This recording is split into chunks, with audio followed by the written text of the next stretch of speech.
Part 3 of session 89. Let's talk here finally about Ra's history. Let's begin.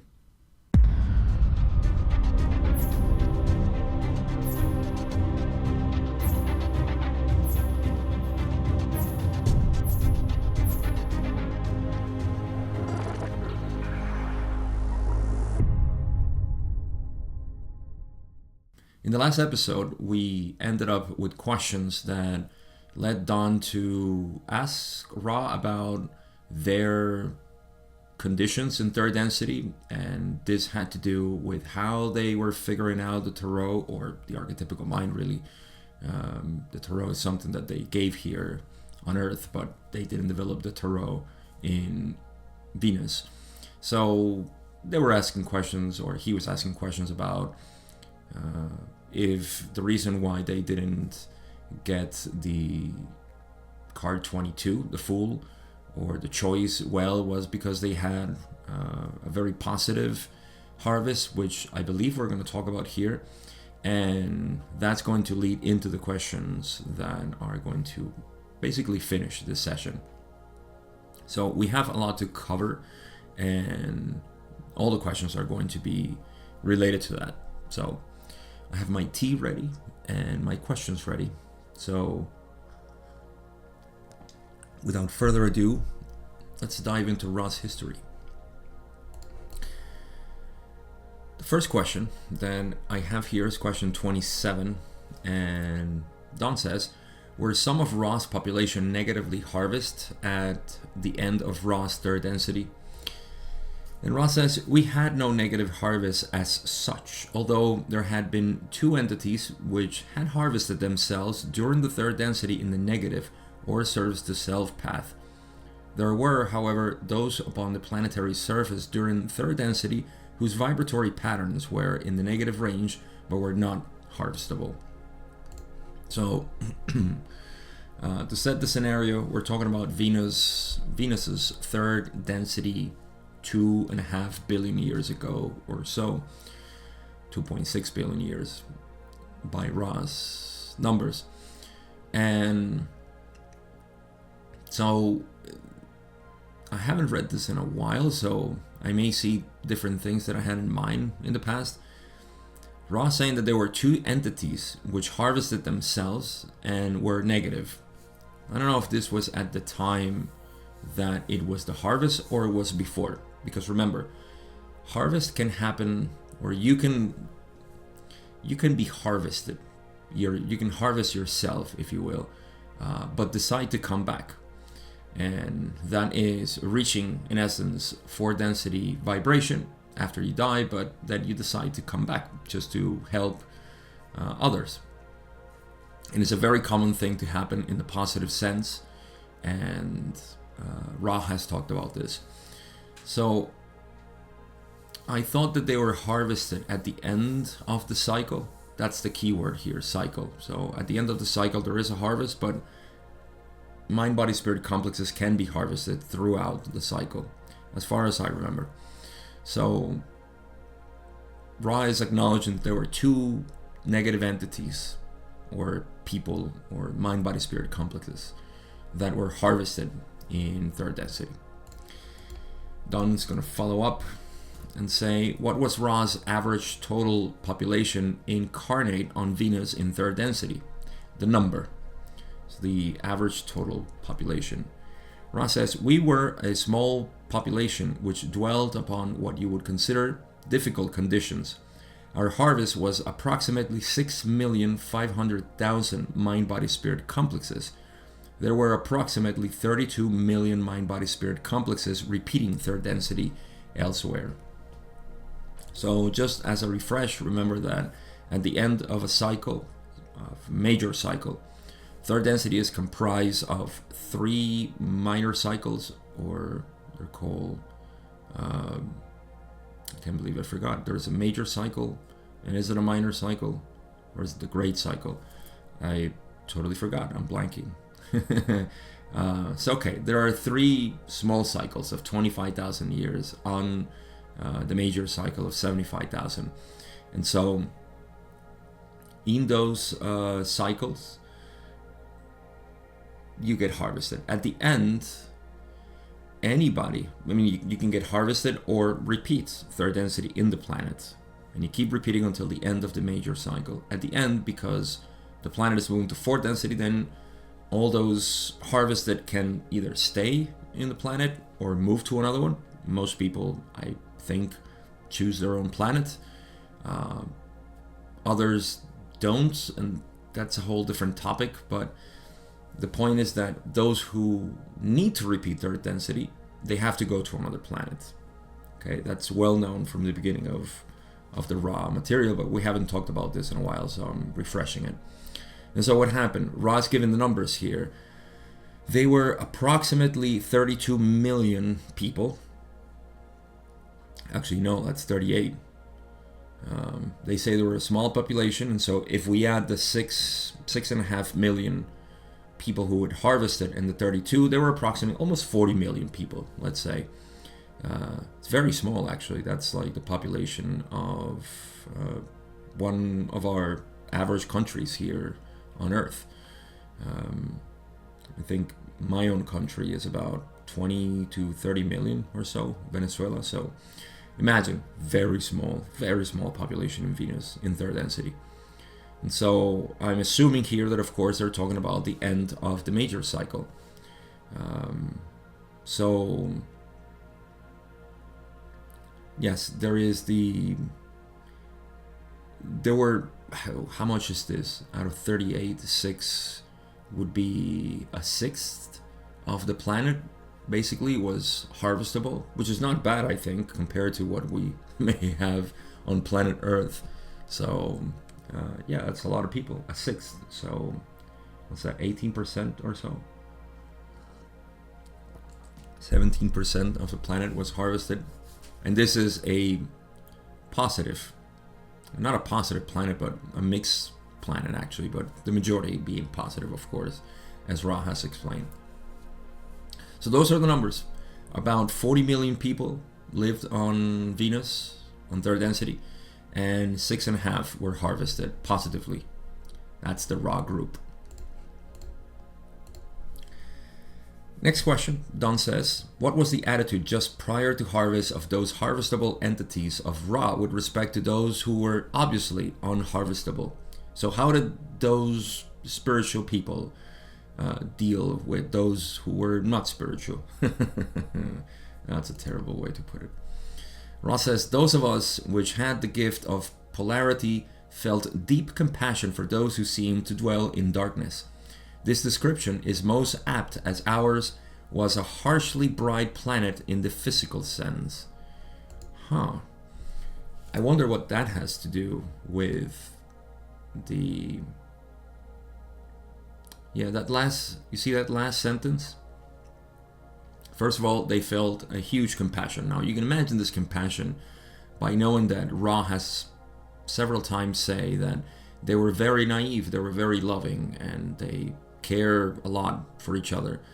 And so the compassion that they felt for those who dwelled in darkness was huge. We can feel this, in our own planet, because the more we awaken, the more we feel compassion for everybody else. And this is a growing thing collectively and individually. As you become more aware of reality, then you become more compassionate towards others. So, interesting. But then again, Ross says at the last sentence, this description is most apt. The description that they were very compassionate, because their planet was very bright in the physical sense. So the planet was very bright. I wonder if the atmosphere, as we know it in Venus right now, is the same as it used to be. Something tells me that it isn't, but we know that Venus, for example, is known as the morning star because it's the first and last thing you see at the horizon before the sun either comes out or sets. And it's because very bright. I think after, of course, the sun and the moon, is the brightest object that we see in the sky. So it's very bright, and Ra is mentioning this, but I don't know if I can make the correlation, because we see it bright because the sun, which is the only thing that is giving light, is reflecting almost entirely out of the atmosphere of Venus, and whatever rays do manage to get inside, they almost not never leave, but they stay. They don't bounce back to space, so it gets very hot. And so I think it was the Mariner that landed in the 70s, might have been, and it just melted within seconds. Everything just got annihilated in the entrance. We got a couple of pictures, and it looks very barren, and yeah, it looks like hell. Some people may not like that, but it's true. It looks like it's all volcanic and orange skies and so on. Like it's very disturbing. So yeah, when they were in third density, something tells me that it wasn't this hot, so the atmosphere must have changed at some point. I forgot my physics, so I don't know what they project at Venus. I think that's a hypothesis either way, that at some point Venus released these greenhouse gases, and we have used it to scare the hell out of ourselves here for global warming and so on. Anyhow, I digress. Let's get back to what Ra is saying. Ra says there was every attempt made to reach out with whatever seemed to be needed. However, those upon the positive path have the comfort of companions, and we of Ra spent a great deal of our attention upon the possibilities of achieving spiritual or metaphysical adepthood, or work in indigo ray, through the means of relationships with other selves. Consequently, the compassion for those in darkness was balanced by the appreciation of the light. Okay, so a couple of things here. They did whatever they could to reach out, all those who would want to be helped. And I think that's a good lesson for us to remind ourselves here, because as we awaken, we also feel the need to help others, and so we try to help others when they're not asking. So we get into trouble. We must wait for their calling to help. But again, just do whatever feels right to you.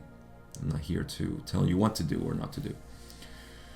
Then they say that those on the positive path, of course, they have the comfort of companions. So I would imagine that amount of people, that percentage of the population, imagine this. Let's take, can I even do this? Let's take 10% of 8 billion. That would be 800 million. Then over 1 billion people who were on the positive path. Decidedly on the positive path. I'm thinking 1 to 1.5 billion people. That's the percentage of people comparatively on planet Earth that were on Ra's population awake and wanting to achieve spiritual or metaphysical adepthood.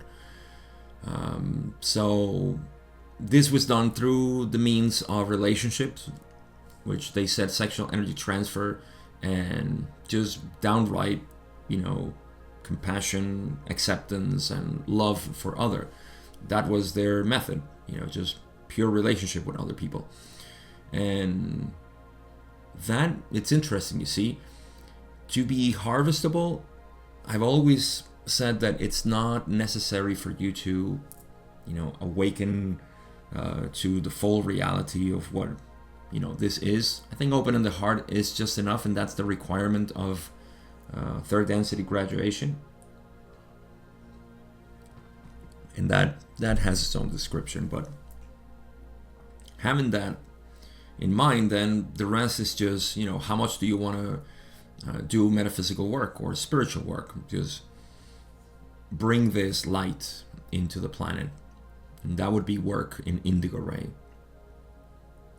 So interesting point there.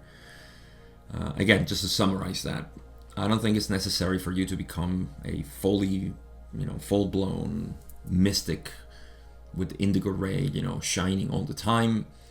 But just opening the heart is enough, and whatever work can be done, that's welcome, because why not? You're awake. So it's almost impossible not to want to do that. But I think we also have the idea, and I see this a lot, especially in Oriental philosophy, that if you're not the Buddha, then you're failing, and I don't think that's true. I don't think you need to achieve Buddhahood to be harvestable, and yet you can't help but strive towards that once you open your heart. So it's a bit of a ironic situation there, but that's the point. Okay, so lastly they say, consequently the compassion for those in darkness was balanced by the appreciation of light. So that compassion, I think there is a subtle mention here. You see, the compassion, heartfelt emotion towards those who were in darkness, unconscious of their reality, was balanced by the appreciation of the light. Light represents wisdom. Although they they do admit that they didn't have much wisdom, and they had to spend a lot of time in fifth density balancing wisdom because they had a lot of compassion. But whatever they did, I guess that's what balanced it at that point. Let's go to the next question. Question 30. Don says, would Ra's attitude toward the same unharvestable entities be different at this nexus than at the time of harvest of third density? Ra says, not substantially. To those who wish to sleep, we could only offer those comforts designed for the sleeping. Service is only possible to the extent it is requested. We were ready to serve in whatever way we could. This still seems satisfactory as a means of dealing with other selves in third density. It is our feeling that to be each entity which one attempts to serve is to simplify the grasp of what service is necessary or possible. Wow.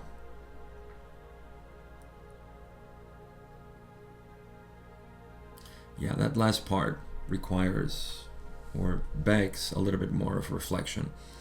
So Don's question is, in essence, would you behave the same way to the unharvestable entities as you did in the past in third density? And basically, no regrets. It's what, no regrets. Oh my God, I can't believe I just said that. That's a meme, by the way. I didn't make that up. That's not a pun. I used an old meme for a pun. Figure that one out. Okay, so not substantially. They wouldn't be too different. Life is funny. Okay, so they would definitely do the same thing. I love that they say, to those who wish to sleep, we could only offer those comforts designed for the sleeping. What does that translate to? I leave that to your consideration. We talk about sheeple here, and people who are asleep, and unconscious people, and so on. So how do you serve them? How do you serve the people who are not willing to open their eyes? Well, Ra suggests that they would only offer comfort, so tuck them into bed, basically. Give them warm milk. Tell them a bedtime story. Whatever that means to you in relation to, conscious awakening. Figure that one out too. Service is only possible. This is the key phrase here. Service is only possible to the extent it is requested. I just mentioned that, and I didn't know that they would say here, but I mean, this is common knowledge now at this point. You know that you cannot help somebody who's not asking for help. You can only listen to them. My approach is just to listen, and based on my own biases, respond, and whether that be something helpful or not, to the person, then that's what it is. But you only talk when you feel is right to say it. No judgments against you, of course, please. But yeah, maybe just to keep in mind that I'm talking to my old self in trying to give advice to people who are saying something, and because of my newfound knowledge, I could help you. I know what's happening to you. Let me help you. We've gotten into a lot of trouble in the past for trying to do this, and I'm talking historically. Let me help you. Let me save you. Let me burn you for your sins. Let's not do that anymore. We were ready to serve in whatever way we could. I like that. I appreciate it. This still seems satisfactory as a means of dealing with other cells in third density. Yeah, sure. I agree with that. And this last part kind of befuddles me. It is our feeling that to be each entity which one attempts to serve, right? So to become each entity, that's what I read here, right? To be each entity which one attempts to serve, so to kind of relate to the other, is to simplify the grasp of what service is necessary or possible.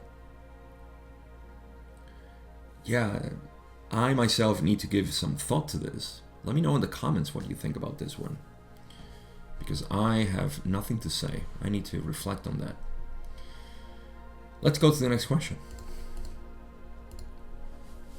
Question 31, Don says, what techniques did the two negatively harvested entities use for negative polarization on such a positively polarized planet? So it's a good question, really. What did they do, in such a positively polarized planet to become negative, to polarize themselves, the negative ones? Two people, right? Ross says the technique of control over others and domination onto the physical death was used in both cases. We are not strangers to that on planet Earth. Upon a planetary influence much unused to slaughter, these entities were able to polarize by this means. Upon a planetary influence much unused to slaughter, right? These entities were able to polarize by this means. Wow, okay. That's brutal. Upon your third density environment at the time of your experiencing, such entities would merely be considered, shall we say, ruthless despots, which wage the holy war. Oh my God, that's a great view of our planet. Aren't we a jewel of the solar system? I like to be sarcastic in case you haven't noticed. But yeah, look at this. I mean, they're saying that, okay, so this is how they polarize themselves. Okay, first of all, there were two negative entities, as they mentioned before, two negative entities in Venus. At some point, they could not have lasted that long in the cycle, so I'm not sure at which part of the cycle. Was it at the end of the major cycle? Was it at some point? I don't know. But the thing is that they existed, and I'm thinking that this was at the end of the major cycle. For some reason, I just keep thinking this. So imagine these two entities, negative entities, third density, trying to polarize themselves. So what does Ross says? The technique of control over others and domination onto the physical death was used in both cases. We know that. We control them and we kill them, basically. We did this in World War II.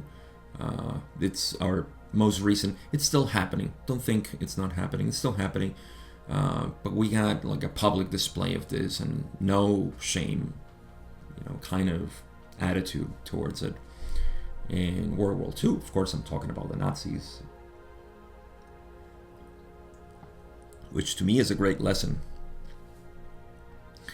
Upon a planetary influence much unused to slaughter, this was what confused me. So on a planet that was completely unused, they were not used to this slaughter, then these entities were able to polarize by that mean. I guess coercing people and intimidating them into, this is what's going to happen to you. if you don't follow what we say. I'm just simplifying, I guess, things here. Upon your third density environment at the time of your experiencing, so 1981, things have changed a little bit, but not that much. We're still ruled by these thought patterns in the collective consciousness. But Ra is saying that compared to our experience, we would consider them just ruthless despots which waged the holy war. So to us, it's just like, oh, okay, another dictator. That's it. I know I am interpreting this my own way, but that's how I see it. That's what Ross said here. Come on, what else would they say? Such entities would merely be considered, shall we say, ruthless despots which waged the holy war. So yeah, dictators and other, I don't know why they say holy war. We know that holy war has been an excuse to, again, expand our control in people. So yeah, what, monarchs? So yeah, we got a bunch of them, like a big load of them over history. Oh, how many can we count? So yeah, we have lots of them. Don's going to continue to inquire into these two entities here. In question 32, Don says, did these two entities evolve from the second density of the planet Venus along with the rest of the population of Venus that became Ra from second density to third? Really clever question, and Ra says no. So Don says, what was the origin of the two entities of which you speak? You would be surprised of what you're going to read right now or listen to. Are you ready for this? If you don't know, be ready to be shocked.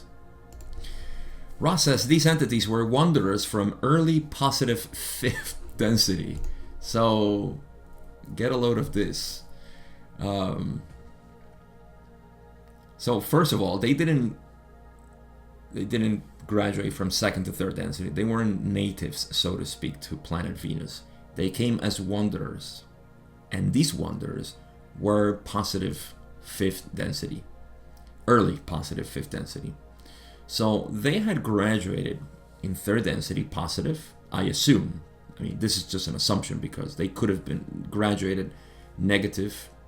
I don't know if Ra explains this, but I like to cover all kind of possibilities. Ra has said that over 20%, or around 20%, I made that up, not over, 20% or so of negative entities in fourth density, they make the switch to positive in fifth density. So when they graduate to fifth density, 20%, a fifth of negative entities in fourth density graduate positively fifth density. They switch. So they could have been, I don't know, as far as we know, they could have been negative and then switched to positive, but let's assume that they were positive and they went through fourth density, which is probably the most feasible scenario. And Ross says that these entities, these wanderers, they were from early positive fifth density, so they went to help and they became negative. And Ra does talk about this as far as I remember, so let's get into this. Oh, it's so much fun to go into history. Question 34, Don says, and yet, though they had already evolved through a positive fourth density, they, shall we say, flip polarity in the reincarnating in third density. Is this correct? Okay, so my assumption was right. Ra says, this is correct. I assumed that Ra would have corrected them and say, oh no, they didn't go through fourth density positive. So yeah, fourth density positive, fifth density early positive, they came as wanderers to Venus and they became negative. Don follows up and says, very curious, in question 35, what was the catalyst for their change to switch to negative? Let's go. Ra says, in our peoples, there was what may be considered from the viewpoint of wisdom an overabundance of love. These entities looked at those still in darkness and saw that those of a neutral or somewhat negative viewpoint found such harmony, shall we say, sickening. Oh my God, I love that. The wanderers felt that a more wisdom-oriented way of seeking love could be more appealing to those in darkness. Okay, so let's stop there. So how did these wanderers who came here programmed to be helpful in the positive sense, of course, how did they switch? It all starts with a wrong ideal. You see? Let me speak about this before we get into my own views. And again, this is just my own views because this is third density and you can do whatever feels right to you. So Ross says that from the viewpoint of wisdom, there was an overabundance of love, right? There's too much love, okay? Relax. That's what we're seeing right now too in certain aspects of New Age. You know, just become full love, you know, all loving, you know, accept everything, turn the other cheek. The whole Jesus, you know, martyr type of thing. I'm sorry, I get a kick out of this. It's just funny, it's cosmic jokes. From the viewpoint of wisdom, an overabundance of love is sickening to those entities. That's what they say. These entities looked at those still in darkness and saw that those of a neutral or somewhat negative viewpoint found such harmony sickening. So everybody else who weren't positive, right? They weren't part of those 6.5 million people. They saw this love as sickening, neutral or negative. I can see why. Too much. We need a balance, people. I'm sorry that I don't cut these these laughters. I know you're smiling, at least with me. At least the corner of your mouth is tilted upwards. So, what did the Wanderers say? Well, the Wanderers felt that a more wisdom-oriented way of seeking love could be more appealing to those in darkness. So,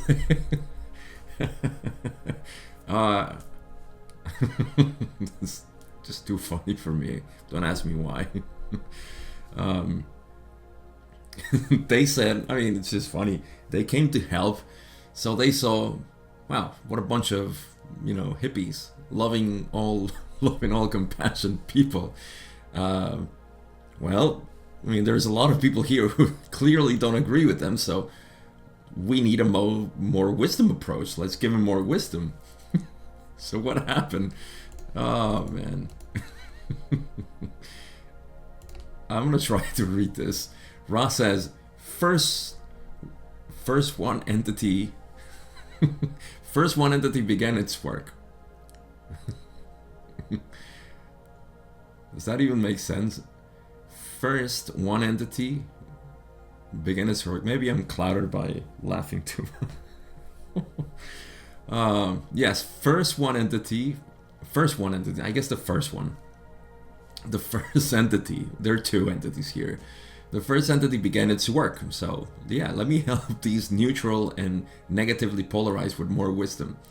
Then quickly, the second found the first. So they met and they said, okay, yeah, let's do this.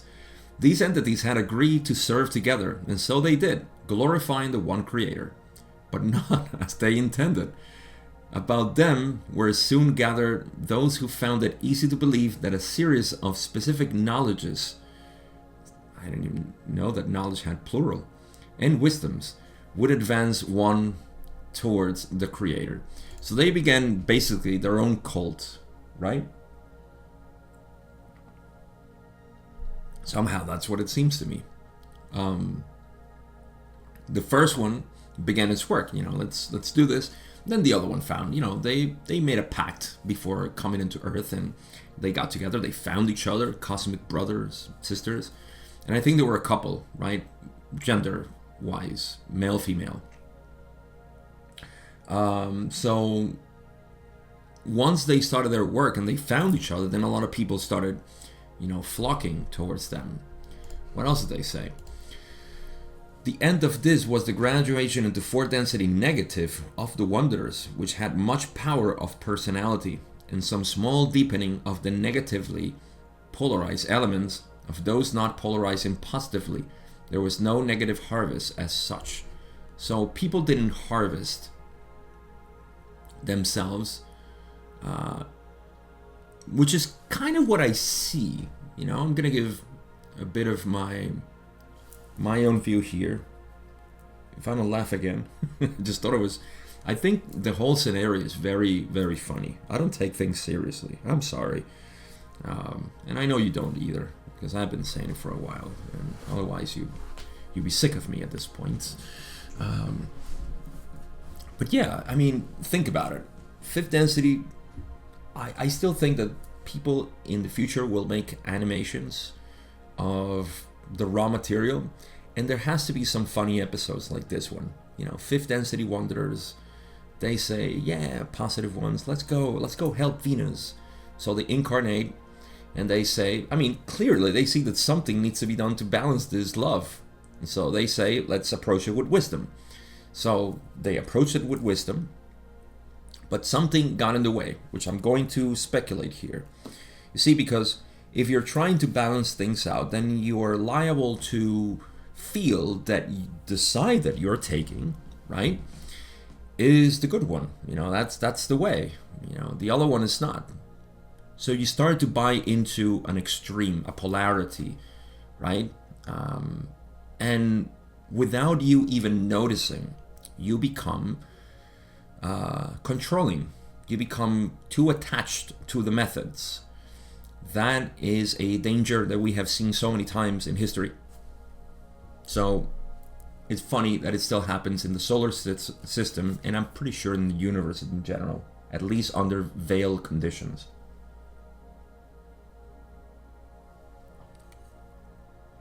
Okay, my tea is done, and now I can talk about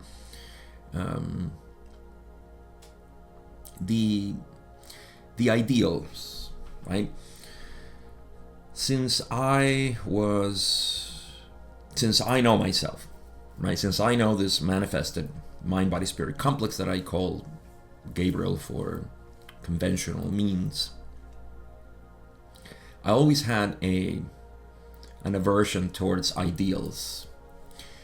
That's not to say that I didn't have my own, because I did, especially in my early 20s, mid 20s, around there. I had strong ideals in terms of what the planet should be, you know, and based on my own studies and whatnot. That quickly died after I saw that it was just for naught.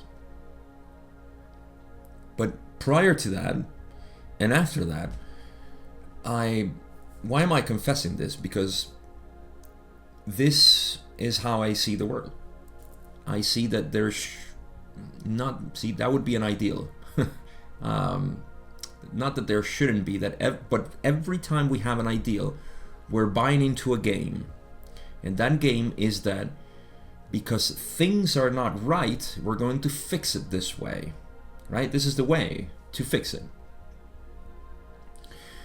And fine, you know, if that's what you feel that needs to be done, that's what needs to be done. But to grasp and attach yourself to whatever it is that you thought it was ideal at the moment is a way to drag yourself into trouble and drag others into trouble as well. It's a very delicate topic because most everybody has ideals in this world. This is where I deeply resonate with Oriental philosophy in general. And I think the Taoists have expressed this in a more pronounced fashion, which is to say that, you know, there's no right way to do things. And so the famous supposed dialogues between Confucius and Lao Tse, where Lao Tse laughed at Confucius' moralist view, even though Confucius' moralist views, you know, are pretty good compared to what we have now. I mean, no surprise, great philosopher and, idealist of society and structure of culture and ethics and so on.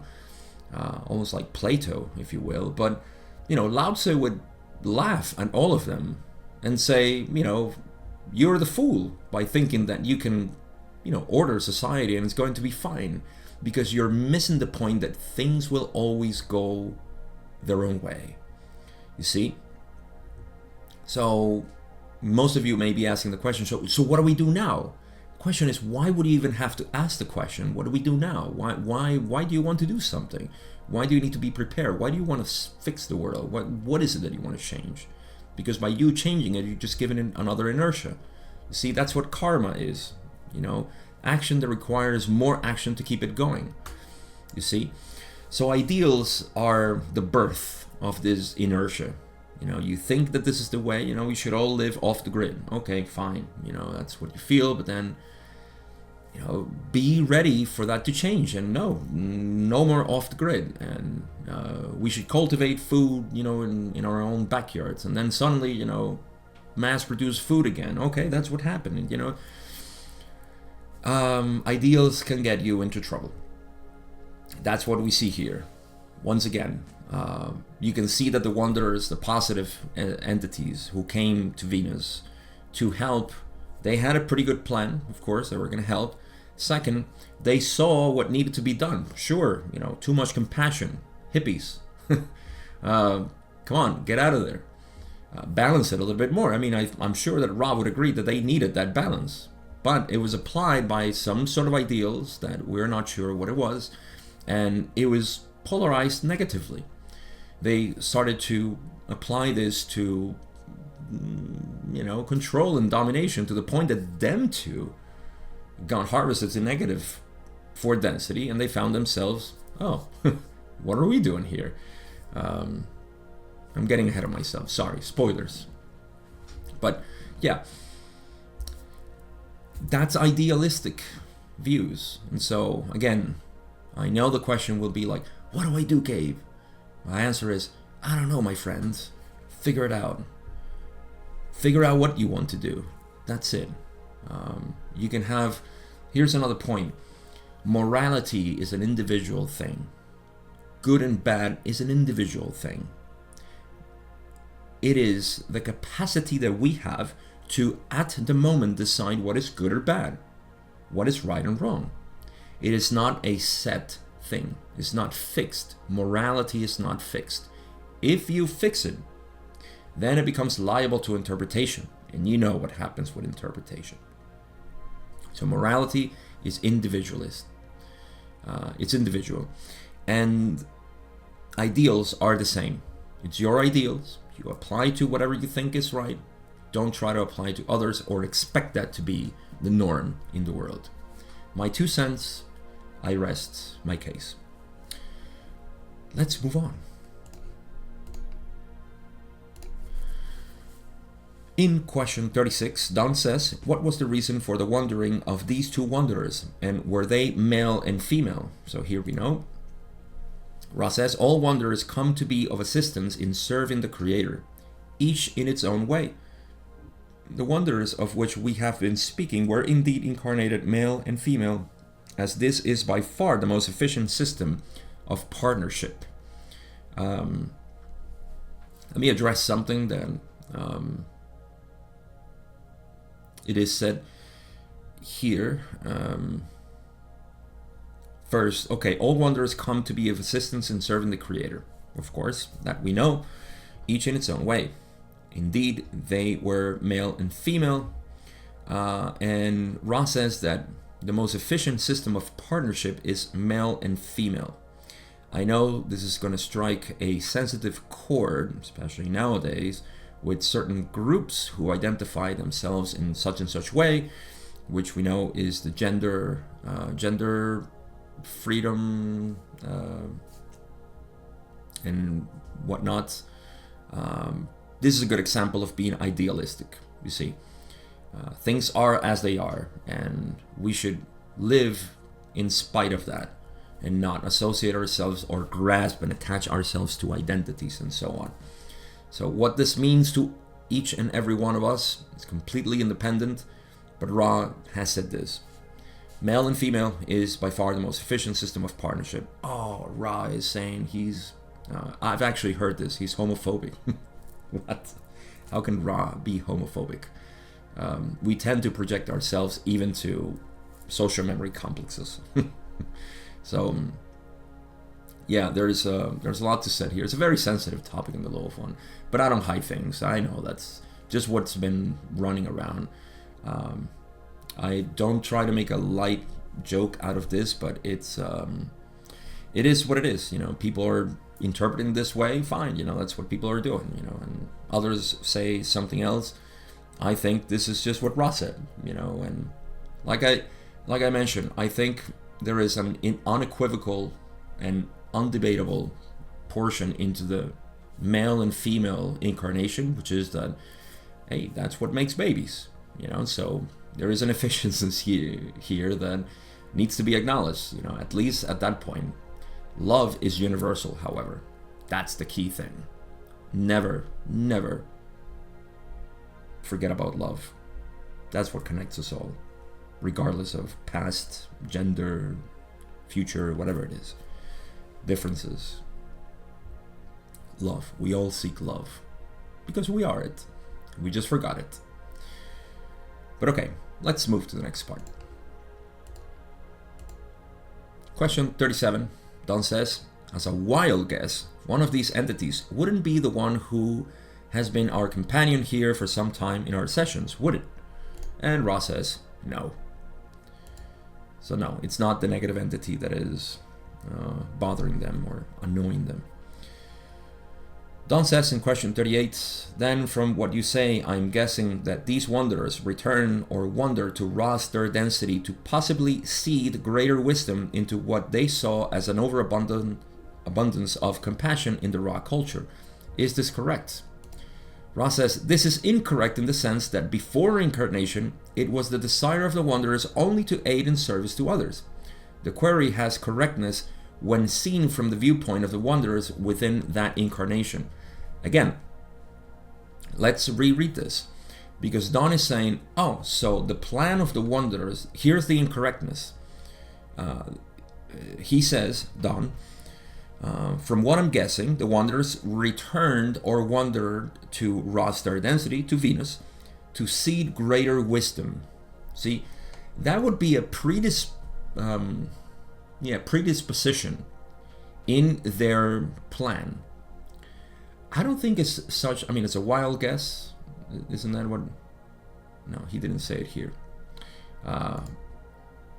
It's interesting that Don asked this because, for example, Jesus' plan was to seed love. That's what he discovered. So it's a pretty good guess what Don said here. But that's not how it worked. They didn't plan to come here because they saw, and said, oh, there's a lot of love there. Let's bring some wisdom to these loving people. No, what they did was they simply wanted to serve, right? They wanted to serve others in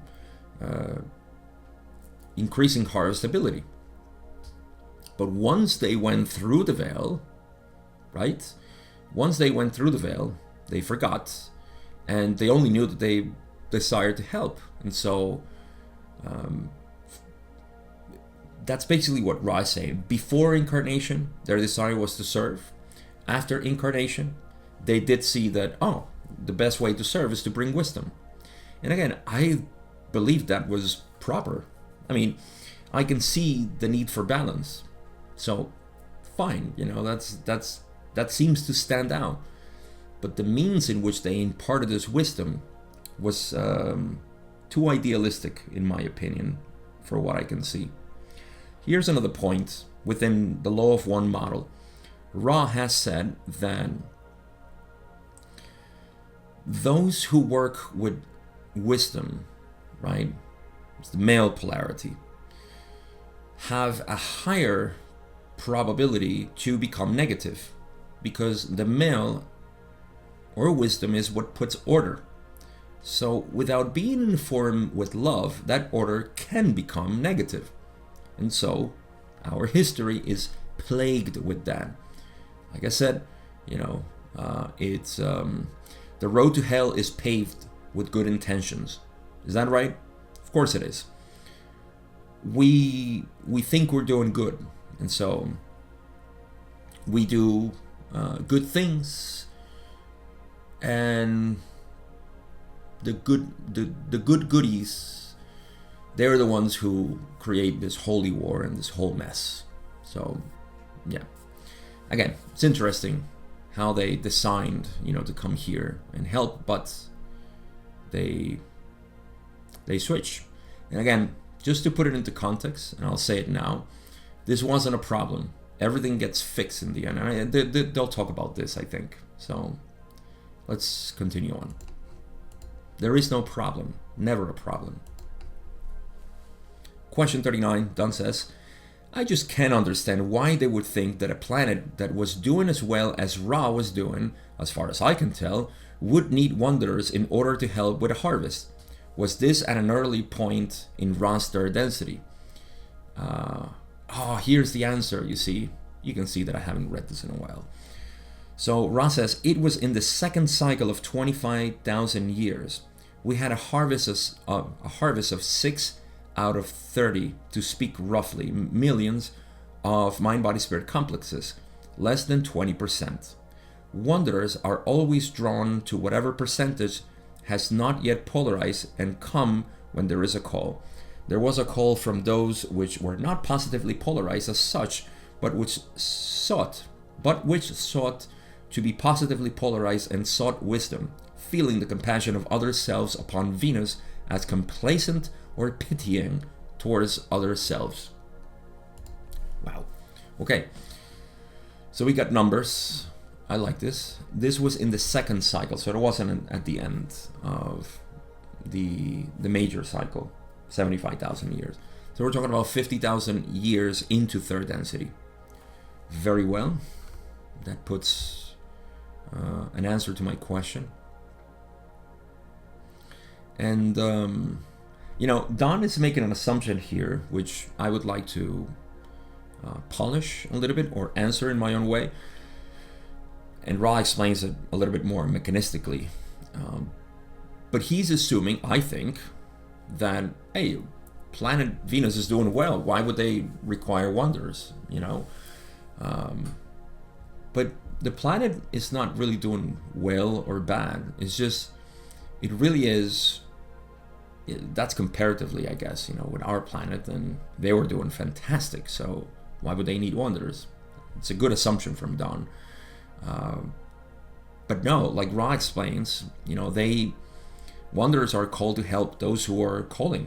I mean, that's their job, or that's their mission, that's their purpose, that's their lesson, that's their call to polarization, that's their function. So they will be called, even if it's 1% of the population calling. They will call, they will answer the call, and in any way try to help.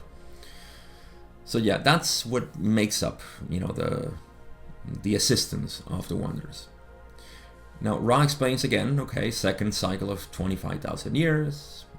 Remember, 75,000 years is the major cycle, or the whole span of third density. There are 3 cycles. First 25,000, second 25,000, which is the one we're talking about here, and the last one, which is where we are right now on planet Earth.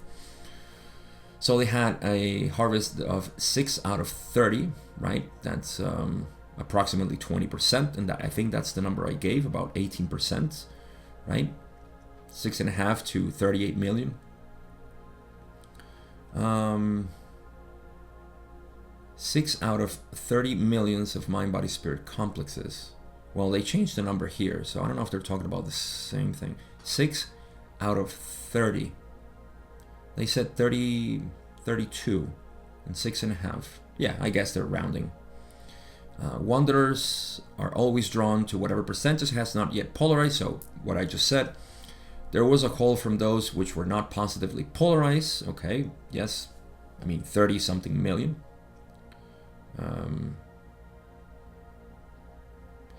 Yeah, numbers bother me sometimes. I thought they said that 32 million people had to... See, I'm not quite sure with these numbers because they don't match, as far as I understand, their previous numbers. Maybe I'm wrong, but didn't they say 6.5 million were harvested positively and 32 had to repeat? That makes 38 million. But they're saying here that 6 out of 30 millions were harvested. There's something off there. In any case, so there was a call from these 30 million, whatever the amount was, as such, but which sought to be positively polarized. Of course, yeah, they wanted to be polarized in the positive sense, and sought wisdom, feeling the compassion of other selves upon Venus, a complacent and pitying towards other selves. So that was the attitude, see? They sought wisdom because they said, no, that positive, cloying, sickening way of being so loving, that's not the way. It's wisdom. So they failed. So when in doubt, always be loving. Always look for love. Yes, I think that's the beauty of this. I could spend a whole episode talking about this because this is the key. This is the key to heaven, if you will. It's love. It's always love. So you see how there was a percentage of population who were simply following love to, a great extent, too much. I think there needs to be a balance, and we can balance it here. We can and should balance it here. Because, then in the end, we're going to have to balance it, no matter when. But then, if you only look for wisdom not being informed with love, then this would happen. They saw those as pitying towards other selves or complacent. Wow, that is that's harsh. Okay, so let's see how much do we have. We have about 5 more questions or 6. We're moving into question 40.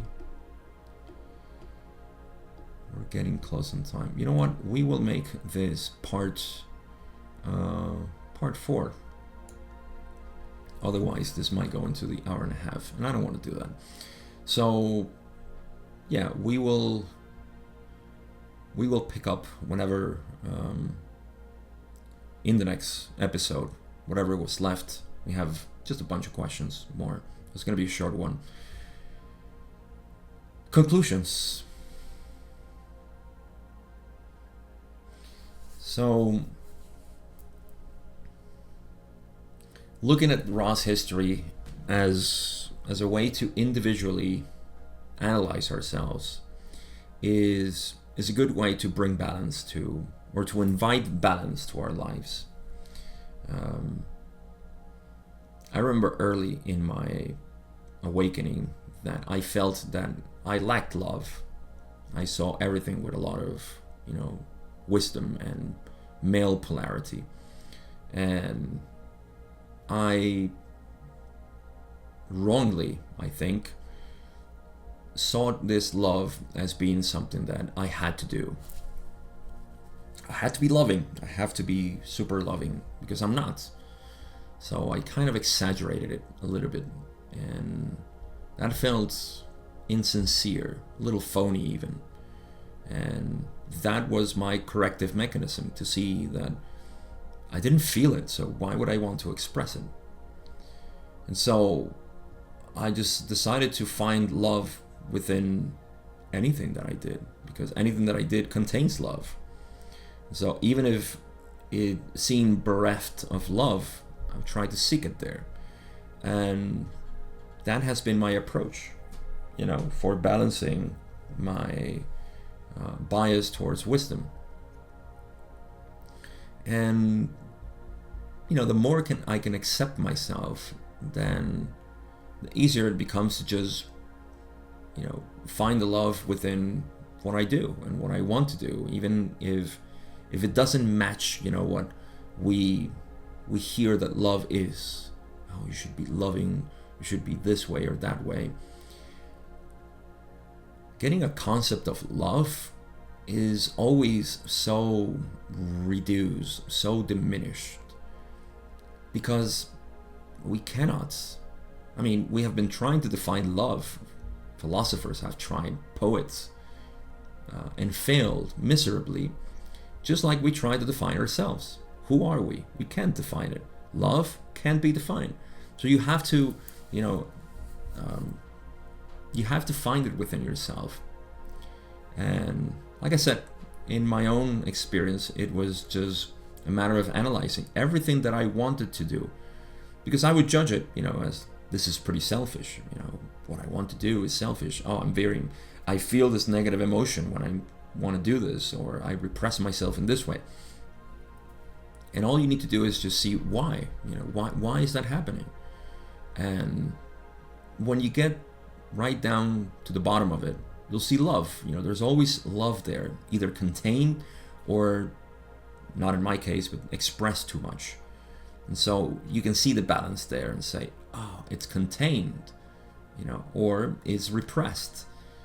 And it, as a repression, as an expression of that repression, I act in unkind ways. You see, there's always love contained there. I need attention. I want acceptance from others. That's love right there. It's contained within you. It hasn't been released, so you need to find it somewhere else. That kind of work is what alleviates these tensions that we have. So an overabundance of love, of course, falls into the category of, which is, again, I don't have much of an experience here, but it falls into the category of being too naive and being taken advantage of, which is, the crux of a lot of people, especially wanderers, who are very naive in that sense. I would assume that those of Ra, wanderers from Ra, would be like that. Not all of them, I suppose, but some. So yeah, that is that's the beauty of this, that there is a balance. And as I said before, I don't think there are ideal ways to be balanced. You find yourself that balance. That's what Ra has suggested all this time. It's not about following a specific dogma or doctrine, because it says that this is the loving way or the wisdom that it is. I mean, there are things that are true. If you go into the ultimate truth, and this is why I like to work from this ultimate truth, which is that you are. That's an undeniable truth. I mean, you can say, well, what I am, I can't define myself. Yes, but you can always define yourself as being. Isn't that the ultimate truth? Of course you are. Otherwise you wouldn't be able to listen to anything I say. So, what are the implications of you being? Oh, that's a beautiful, beautiful exploration that it will take you all the time in the universe, eternity. It's taken the Creator eternity to discover being. And so there is great power there. Not great power, it's infinite power to inform your reality. So that's my suggestion. The only thing that you know for sure is that you are. And that is not a dead realization. That is the realization. And to explore being is, that's what brings balance to you. In any case, that's all I got to offer today. Thank you so much for following this up until this point. Like I said, we have more questions to cover, about 6 more. And one of them is a little bit long. It goes back to the archetypical mind, but I don't think it's going to be that complicated or complex. Speaking of complexities. So, thank you so much again for listening. Hope you are well, and take care, of course, of yourself until the next episode. And that would be the last part of session 89. Very short one, as it seems. I'll see you then.